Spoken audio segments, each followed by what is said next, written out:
Die Amerikaner sind hier. Wir können sie töten, aber wir können sie nicht aufhalten. The Americans are here. We can kill them, but we can't stop them.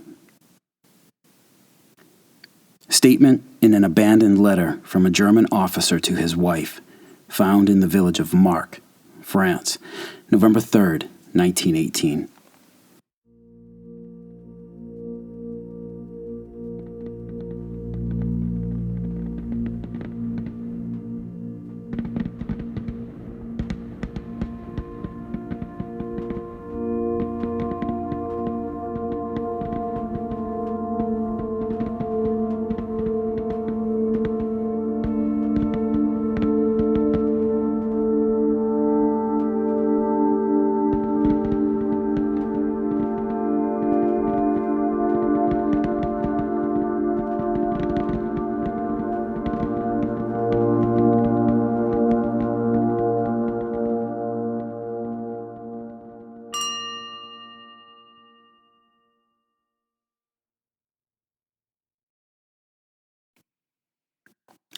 Hey folks, welcome to the Battles of the First World War podcast, episode 93.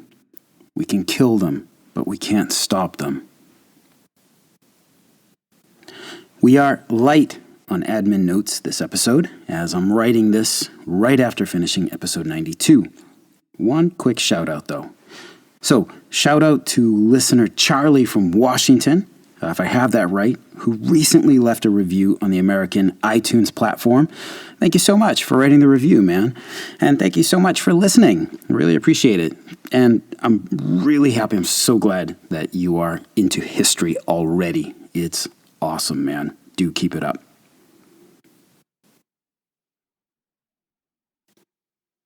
If you want to show your love for the podcast, you don't need money to do so.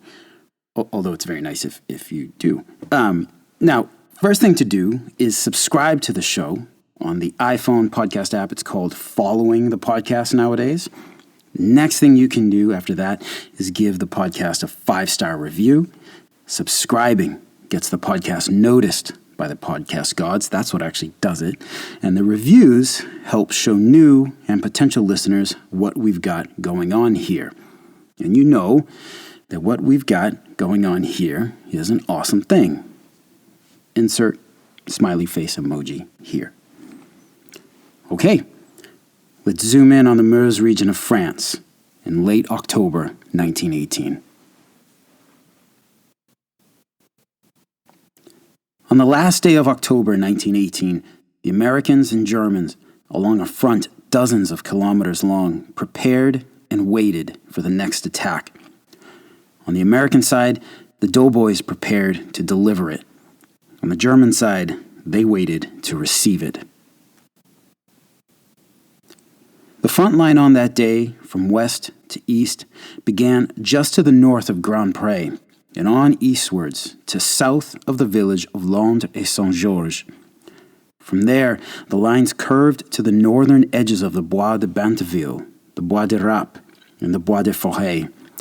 The line then crossed the Meuse to a point about 1 kilometer south of Civry-sur-Meuse, and then up into the Bois de Chaume, and finally the Bois de la Grande Montagne, north of the erased village that had been Beaumont.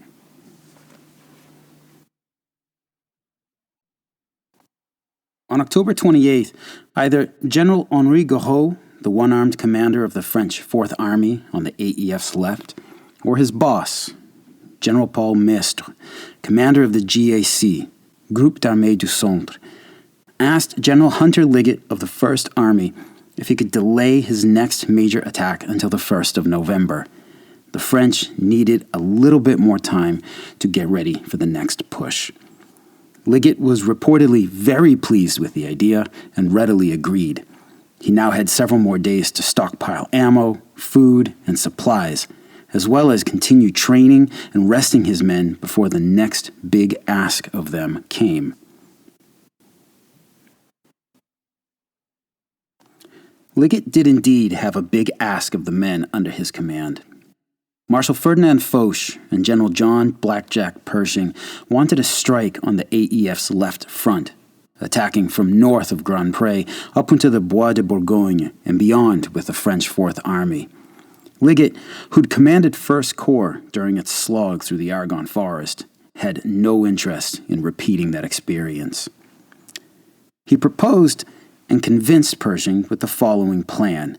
5th Corps, in the 1st Army Center, would again lead the attack by smashing through the German Frege line and taking the Barricourt Heights. This line of hills running from Villers-de-Vendôme to Fossé was the last viable defense line the Germans had. Once these heights were seized, the Germans would be facing a fighting retreat with their backs against the river Meuse. 3rd Corps on the right would support by striking for the Barricourt Heights as well, while also covering 5th Corps' flank on the right. 1st Corps would attack into the Bois de Bourgogne to clear out German artillery batteries, thus covering 5th Corps' left flank.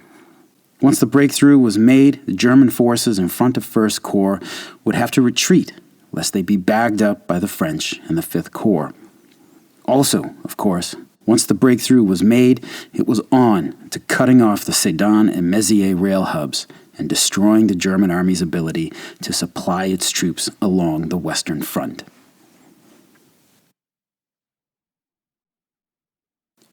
With Liggett in charge, there would be new tactics with the American forces, drawn from the lessons of the French and British and from the bloody and painful experiences of the past 3 weeks in the Meuse. The AEF would focus on artillery and supplies. By that, we mean that the attacking objectives would be realistic. No more 16-mile advances expected of tired infantry and horse-drawn artillery and supply columns through poor road systems. Objectives were set with an idea to keep the artillery always within range of the infantry so they could readily provide fire support. The same went for logistics. As best as they could, ammunition and food would remain as close to the troops as possible, always providing fuel to keep the AEF war engine pushing forward. Hunter Liggett, and even some of Pershing's boys within the upper ranks of the AEF, had come to realize French General Philippe Pétain's maxim of "cannon conquers, infantry occupies." Liggett had amassed nearly 1,600 guns along his First Army front, 1 gun for every 20 meters of front line. 14-inch rail-mounted guns, crewed by U.S. Navy personnel, would also be in on the opening bombardment this time. Ammunition was stockpiled for the task ahead. Every gun would have an average of 235 shells to fire every day. Not just on the first day, but every day from here on out. Major General Charles Summerall, commander of the 5th Corps, wrote in his attack order that this time, quote, "It is essential that fire superiority rather than sheer manpower be the driving force of the attack," end quote.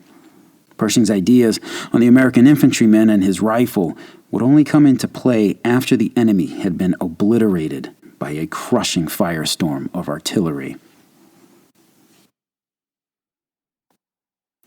The American artillery would be beefed up with other force multipliers as well. The first was that reserve divisions would temporarily have their organic artillery assets subordinated to First Army's attack, providing some extra firepower. The artillery also had, for the first time, plentiful stocks of gas shells on hand, and Liggett had no problem using them. Known German artillery concentration areas, like the Bois de Bourgogne and the Meuse Heights, were to be drenched with mustard gas in an effort to neutralize them. Finally, as we discussed not too long ago, the American Air Service would focus its efforts on frontline support of the doughboys, rather than its deep battle strategic bombing concept. On the ground, General Liggett stressed to commanders that their men were to know and understand the mission given to them. It was not enough to order men to charge into the mouths of machine guns and expect the doughboys to just die gloriously. The men were to know what they were attacking, where it was, and why they were attacking it. American soldiers fought best when they knew why they were doing something. Also, with each man knowing the mission, a squad of privates could continue on to take the proverbial hill even if all the officers and NCOs were dead. The modern U.S. military was transforming in real time. Liggett aimed to deliver a sledgehammer blow to the German army. He felt the Germans were teetering on the edge of collapse. He was not wrong. The Germans were indeed in a bad state, and things were only getting worse. Globally, the Central Powers were coming apart. Bulgaria and the Ottoman Turks were already out of the war. Austria-Hungary was desperately seeking an end and would soon formally withdraw from the war as well. Back home, General Erich Ludendorff, the former silent dictator of Imperial Germany, had resigned from his post on the 26th of October. 4 days later, German sailors refused to follow their orders to put to sea. The German government was trying to find the best way possible to find a favorable peace, but the Allies were hardening ever more each day. On the Western Front, the German army remained a dangerous and dogged fighting machine, but it was being pushed back further and further. Lille in French Flanders had been liberated. In Belgium, the ports of Ostend and Zeebrugge had been liberated by the end of October. Allied forces reached the River Scheldt on October 31st, and before that, to the north of the Chemin des Dames, the city of Laon had been freed from German occupation. All of this, argued Marshal Ferdinand Foch, the commander of all Allied forces, showed that the Germans were beaten. Now was the time to keep hammering them. There was to be no let-up, no matter how tired the French or British might be.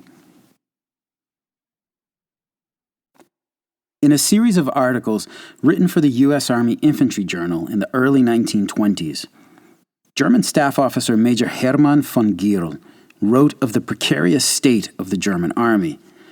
Comparing the two armies in the Meuse, he wrote that by October 1918, quote, the effective strength of a fresh American company corresponded approximately at this time to that of a German battalion before it went into action, end quote. Reserves being sucked into the Meuse battle were coming in already weakened by constant combat and the flu. The 5th Bavarian Division was one such division, of which von Gierl wrote, quote, the Bavarian Division had 50 or 60 men sick with influenza in every battalion, which, on account of the small effectives of only 200 to 300 men per battalion, was severely felt, end quote. According to von Gierl, the Germans knew the Americans were prepping for a new attack in the Meuse. He gives a detailed state of affairs in his articles, which have been compiled into a short book titled Battle of the Meuse-Argonne from the German Perspective. In this section, listen too for the stab in the back myth already well and alive in the German military community. Quote, during the latter half of the month of October, when fighting between Grand Pré and the Meuse had more or less ceased, the German Army High Command had no doubts that a big American attack west of the Meuse, probably accompanied by a minor one east of it, was near at hand.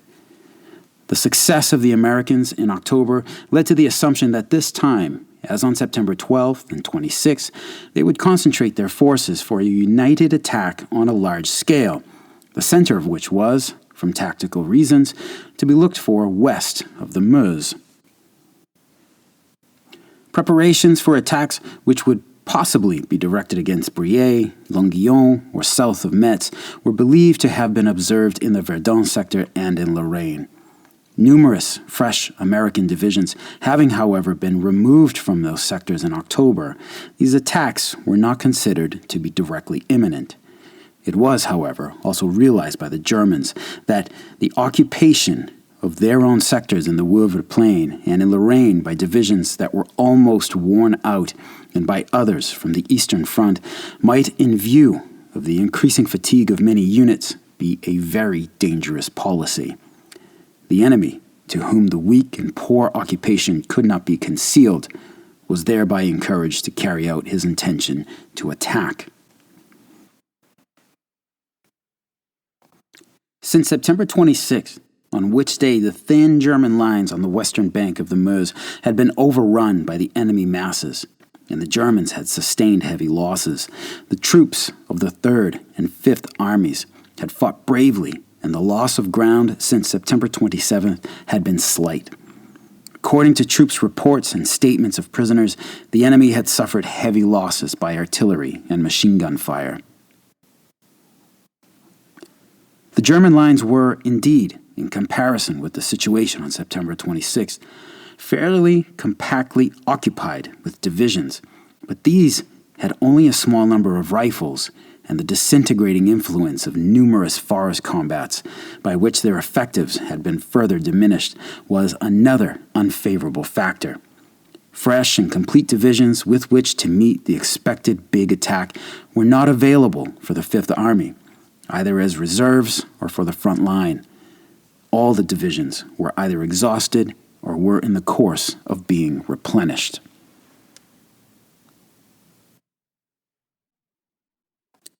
Besides this, Austria-Hungary was about to conclude a separate peace with the Allies, and, as a result thereof, the Austrian divisions which were employed east of the Meuse had to be withdrawn and replaced by German ones. Some of the German troops which had just come from the Eastern Front had been exposed too long to the destroying influence of the Russian Revolution and Bolshevist propaganda. Their opinions poisoned the character of the Army of the West, the morale of which had hitherto been pretty good. The agitation of the independent Social Democratic Party had the same object in view. Finally, the effect of the political negotiations between Berlin and Washington was now making itself felt in the army, and Northcliffe's peace propaganda, which commenced at the same time, caused the German newspapers eagerly to discuss the surrender of Alsace-Lorraine, Danzig, and parts of the German eastern provinces. The Alsatians, Laurinese, and Poles in the army had therefore no more desire to fight for Germany. Certain Landwehr regiments refused to go into the front line, necessitating the severest measures. End quote. The Germans knew it was coming on the Meuse, and it did. At 0330 hours on November 1st, 1918, the front exploded. 1,576 American guns blasted forth thousands upon thousands of shells as German frontline positions, command posts, supply dumps, and troop concentrations were targeted with a tsunami of fire.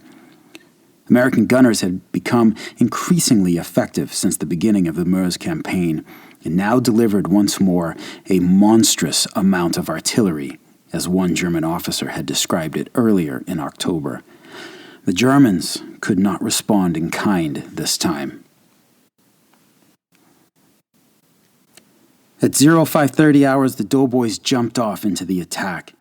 5th Corps had the 2nd and the 89th Divisions in its command from left to right. The 2nd Division, reconstituted after its bloodletting at Blanquemont just 3 weeks earlier, had just taken over for the 42nd Division to the south of Saint-Georges and Landres-Saint-Georges. As many of you listeners will know, the 2nd Division was a hybrid Army and U.S. Marine Corps unit. 3rd Brigade was Army, 4th Brigade was Marines. The division was commanded by Major General John Lejeune, himself a Marine. Leading with the Marine Brigade, the Warrior Division ran towards the villages as soon as the bombardment lifted just enough for them to get in behind it. Still in the area, Major Thomas Riley of the 42nd Division was with the Marines when they set off into the attack. Quote, "In the morning, at the jump-off, I followed the first wave of Marines up to the edge of the woods. I stayed there a while watching. As like all mornings in that position, there was a mist coming up from the ground. You couldn't see much at first. I never heard any artillery like it."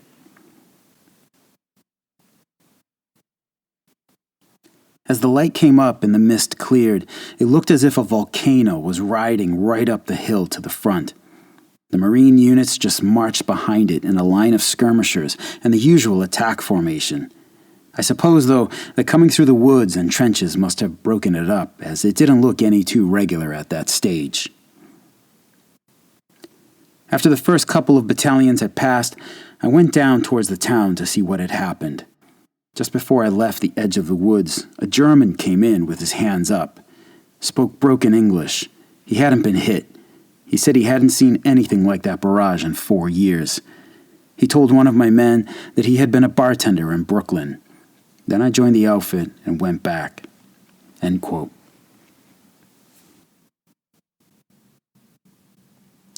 The surviving Germans in Saint-Georges and Landres-Saint-Georges put up a dogged fight. Marine Private William Francis with the 5th Marines watched as a German machine gun team, quote, "mowed the boys down as if they had been wheat before a scythe," end quote. While his company was decimated by the enemy, the neighboring company maneuvered on the enemy team and eliminated them. And then, folks, here and in many other parts of the Meuse front, it happened. It finally happened. The Germans broke. By 0800 that morning, the 2 villages that had defied the Rainbow Division's efforts to capture them had been taken, and the Marines moved up to the village of Londreville. 500 Germans, as well as a battery of 77mm guns and its crews, had all been captured. The Marines stormed into Londreville under a hail of fire from the Germans. A half hour later, that village had fallen with the capture of an additional 150 Germans. The advance by 2nd Division continued and even accelerated as the day went on. By the end of the 1st of November, the Marines were on Hill 313 and just south of both Magenta Farm and the Barricourt Heights. They had sped forward 6 miles, which hitherto had been impossible in the Meuse. On the 2nd Division's right, the 89th Division also saw a rapid advance through enemy-held territory. This enabled the division to protect 2nd Division's right flank while also expanding the attacking spearhead, breaking into the German lines.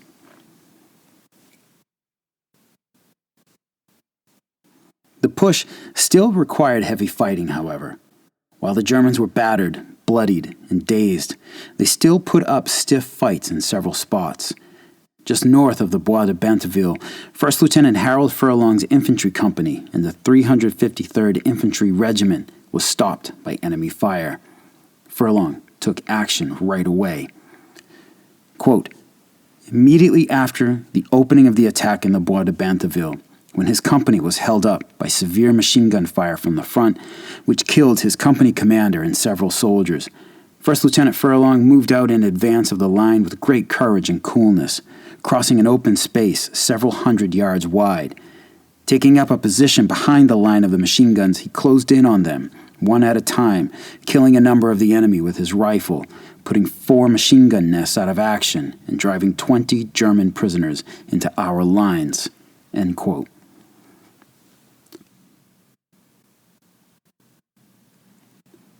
Breaking through the meager defenses of the Freya Stellung, the doughboys of the 89th pushed on northwards. Up near Remonville, 3 kilometers north of where they had jumped off from, Company D of the 354th Infantry was stopped by the enemy. It was here that Sergeant Arthur Forrest stepped in to do what needed to be done.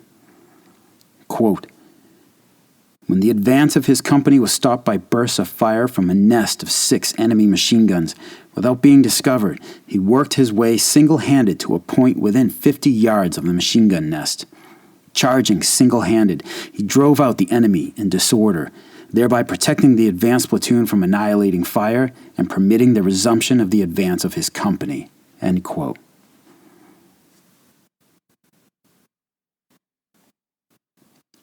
Both 1st Lieutenant Furlong and Sergeant Forrest will later be awarded the Medal of Honor for their actions that day. The 89th Division finished the 1st of November on the crest of the Barricourt Heights, online and in contact with the 2nd Division to the left. To its own right, 3rd Corps' 90th Division also broke through the German line to seize Andevan and the Bois de Baracourt, 4 kilometers from where they had started. To the right of the 90th, the 5th Division cleared almost all of the areas the Germans still held on the west side of the Meuse, reaching Cléry-les-Petits and liberating Brioze-sur-Meuse. These actions ensured that 5th Corps' advance was well protected on its right. On 1st Corps' front, things were tougher. The 78th Division had a hard time with the Bois de Loge on its right front, which the Germans continued to hold. The 77th Division on its right, back in the fight, made a 1-kilometer advance toward the village of Champignol. The 80th Division, on the 1st Corps' right front, also back in the fight, ground its way forward by a kilometer everywhere except on its extreme right front. There, it kept up with the 2nd Division's advance all the way up to the Baracourt Heights.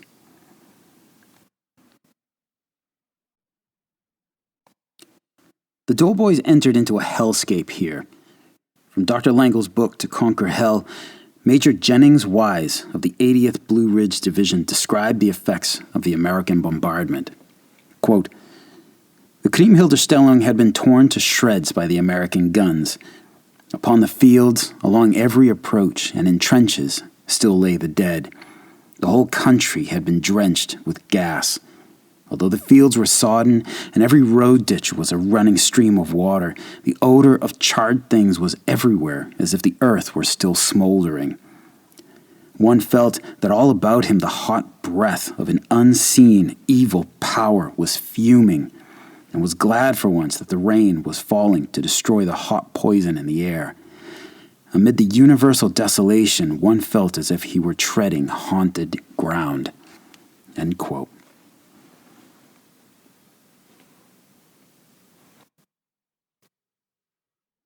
First Corps' new commander, Major General Joseph Dickman, was disappointed in the day's advance.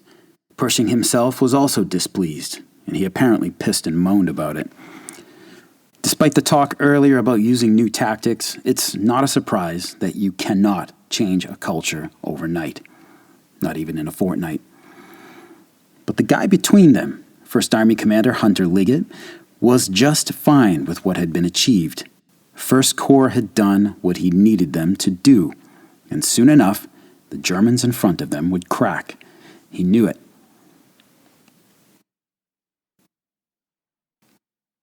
The 1st of November was very much a catastrophe for the German army.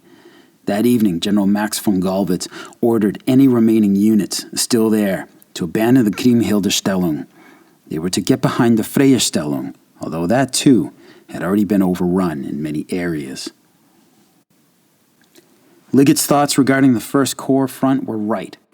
On the 2nd of November, German forces in front of 1st Corps cracked open, and the 78th, 77th, and 80th Divisions all surged forward on their own 6-mile advance through enemy-held territory. From their right, the 5th Corps faced stiff opposition on the 2nd. The 2nd Division had launched a night attack to maintain the initiative, but the division staff then dithered much of the day away on the 2nd with confusing orders. Corps Commander Major General Charles Summerall wanted to shift the Corps boundary with 1st Corps so the 2nd Division could take Buzancy, which was firmly in the 80th Division's sector of advance.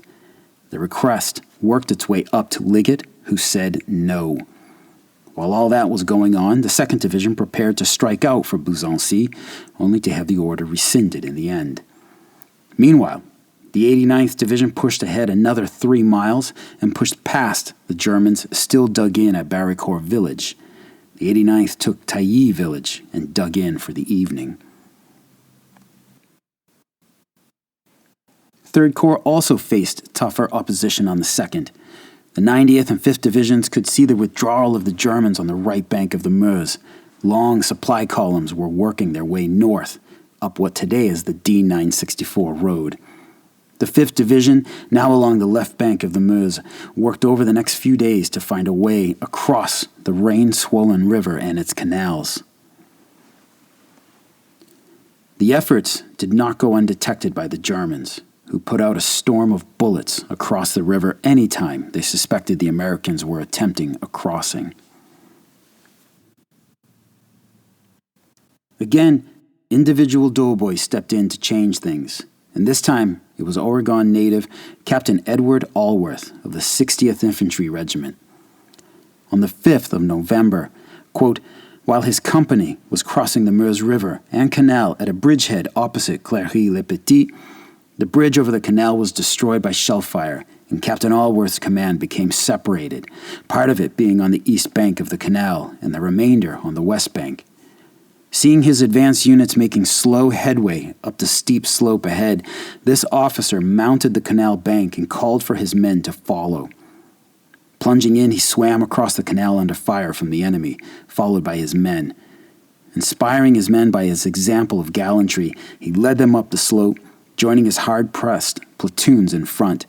By his personal leadership, he forced the enemy back for more than a kilometer, overcoming machine gun nests and capturing 100 prisoners, whose number exceeded that of the men in his command. The exceptional courage and leadership displayed by Captain Allworth made possible the re-establishment of a bridgehead over the canal and the successful advance of other troops." End quote. Captain Allworth would later earn the Medal of Honor for his leadership. By the 5th of November, the Red Diamond Division had established growing bridgeheads across the Meuse. The Germans, however, had gotten much of their equipment away. After the American breakthrough, the attack turned into more of a pursuit. The Germans, now fighting a desperate fighting retreat, were trying to break contact with the AEF so they could re-establish some kind of defense line. Over the next days, the Americans would frequently enter a village from the south just as the last Germans exited through the northern end. It was during these days of pursuit that a most curious, incredibly dangerous, and, frankly, breathtakingly stupid event happened. We are going to stop here for now, but next episode we are going to talk about the push towards Sedan. Questions, comments, or concerns, please don't hesitate to contact me at verdunpodcast@gmail.com. Get at me on Twitter at WW1podcast. Check out the BFWWP website, firstworldwarpodcast.com, for some photos. Check out the Battles of the First World War podcast page on the Facebook. Thank you so much for listening. Talk to you again soon. Take care.